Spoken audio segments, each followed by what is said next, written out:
8 on Your Side investigation, meter mess. Pasco County claims this meter could handle 17 rail cars full of water. If that's true, where did it all go? Pasco County is doubling down on their response to us. They insist a homeowner used all of that water. But 8 on Your Side brought in our own experts, and the math just does not add up. Investigative reporter Shannon Bankin did some digging on that meter. She joins us now. And what did you discover? Well, officials are adamant that their meters don't lie. They're waving around meter testing, saying that this proves their case. But our experts say the county's proof just doesn't hold water.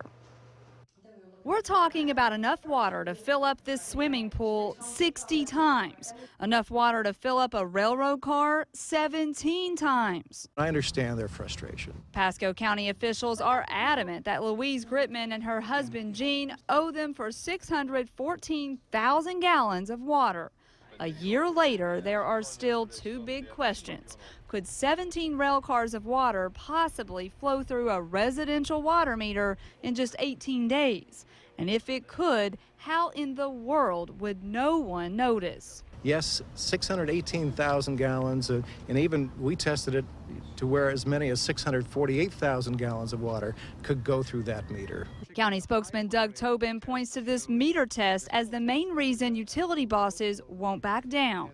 In a lab, Gritman's meter handled 25 gallons per minute, proving this outrageous bill could be legit. Even if it could go through the meter, where would the water go? It can't just disappear. Well, that's a question. You know, we don't know where the water went, and that may never be solved. Pasco is holding tight to its test and refusing to even entertain the theory that perhaps they made a mistake. But 8 on Your Side checked, and even the manufacturer, Badger Meter, specifies Gritman's meter model can only handle 15 gallons per minute at maximum continuous operation.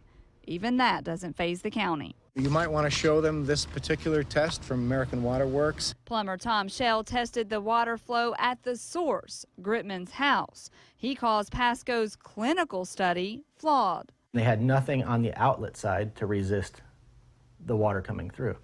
It's just flowing out into nothing. But even if the manufacturer's specs are wrong, even if somehow the water ran at full blast for 18 days, where could this much water hide? Somebody's going to see something, or the house would have to fall into a giant pit. Pasco County is standing by this bill, but Inspector General auditors called it unexplainable. Next Tuesday, the County Commission will decide how much this couple will have to fork over. Well, are they thinking this is the first time something like this has happened, or does the county have examples where they've had this a massive amount of water I keep asking, lost? Could you have this much water and what would happen to it? Could it sink into the ground? They did give me some other examples of almost this much water, but in every one of those cases, there were leaks that were discovered. And in these cases, in this case, no leak. Yeah, where is the water? Where is it? We don't know. All right. Thank you, Shannon. And we want to know what you